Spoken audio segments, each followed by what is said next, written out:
ناظرین، خردبینی اجسام کی تعداد اور اقسام کے متعلق اب تک جو تحقیقات سامنے آئی ہیں ان پر نظر ڈالیں تو جو ماحول ہمارے ارد گرد موجود ہے، جس میں ہم سانس لے رہے ہیں، اس ماحول میں ان ننھے دشمنوں کی تعداد اتنی ہے کہ نہ تو اس کا تصور کیا جا سکتا ہے اور نہ ہی ان کی تعداد کو الفاظ اور اعداد میں بیان کیا جا سکتا ہے۔ ان ننھے دشمنوں میں بیکٹیریا، وائرس اور کئی نوع اقسام کے جراثیم آتے ہیں۔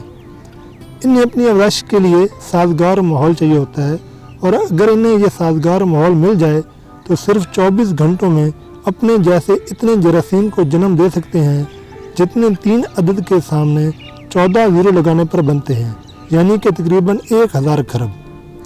آپ حیران ہو رہے ہوں گے کہ کھربوں ننھے مگر خطرناک دشمنوں میں پھر انسان کیسے زندہ رہ رہا ہے، تو اس کا جواب یہی ہے کہ جس ہستی نے انسان کو بنایا اسی نے ان نامعلوم حملہ آوروں کی فوج سے بچانے کے لیے اس کے جسم کے اندر اور باہر ایسا نظام قائم کر دیا ہے جو اس کی حفاظت کرتا ہے۔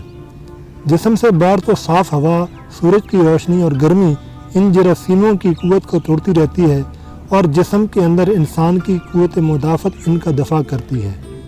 انسان کی قوت مدافعت کیا ہے؟ ناظرین، خون کے ایک واحد قطرے کے اندر ہوتے ہیں کوئی 4 لاکھ ننھے سپاہی جو بطور وائٹ بلڈ سیل یا سفید خلیوں کے جانے جاتے ہیں۔ نارمل حالات میں خون کے 1 مکعب انچ میں سفید خلیوں کی تعداد 70 لاکھ سے 1 کروڑ کے درمیان ہوتی ہے، اور جب حالات نارمل نہیں رہتے، یعنی کوئی بیماری یا کسی جراثیم وائرس کے انسانی جسم میں داخل ہوتے وقت یہ 70 لاکھ کا عدد فوری طور پر بڑھنا شروع ہو جاتا ہے، یہاں تک کہ 30,000 گنا ہو جاتا ہے۔ ناظرین، یہ ننھے سفید خلیے اسی قوت مدافعت کا اہم حصہ ہیں۔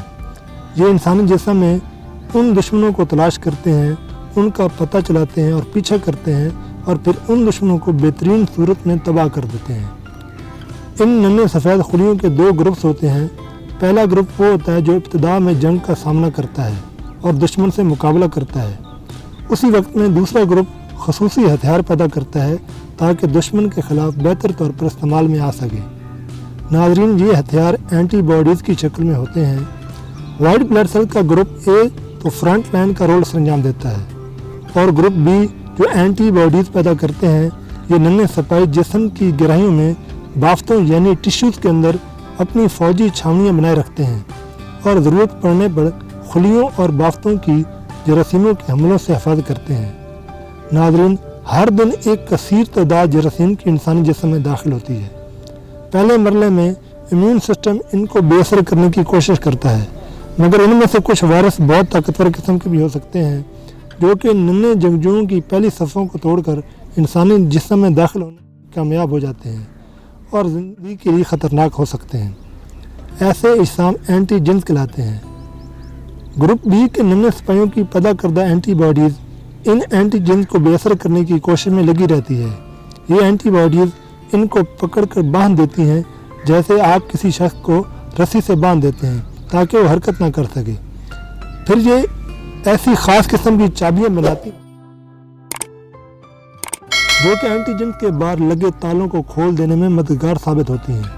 اس طرح اینٹی باڈیز ان اینٹی جنز میں داخل ہو کر ان کو تباہ کر دیتی ہیں۔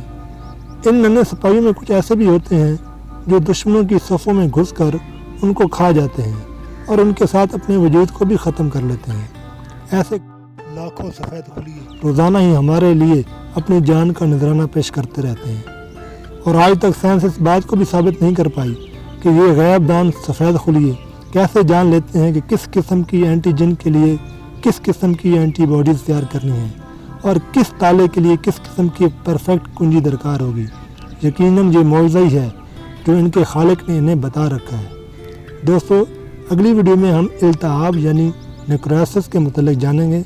اپنے میزبان حکیم ممتاز علی مغل کو اجازت دیں۔ ویڈیو کو لائک اور شیئر ضرور کیجیے گا۔